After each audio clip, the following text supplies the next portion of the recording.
لڑکے اور لڑکیاں میری اس بات کو غور سے سنیں، شادی کرنے سے پہلے ان باتوں کا ضرور خیال رکھیں۔ شادی سے پہلے ہر لحاظ سے ایک دوسرے کو پہچان لیں۔ کسی پر رحم کھا کر کسی سے شادی نہ کریں۔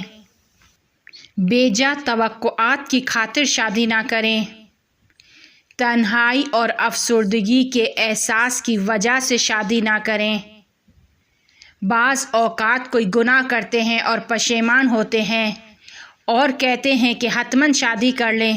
گناہ کے احساس کی خاطر شادی نہ کریں۔ اپنے عشق کو ثابت کرنے کے لیے شادی نہ کریں۔ اپنی کمیوں کو تکمیل کرنے کے لیے شادی نہ کریں۔ جنسی ضرورت کی وجہ سے شادی نہ کریں اور مسئلے دار افراد کے ساتھ ہرگز شادی نہ کریں۔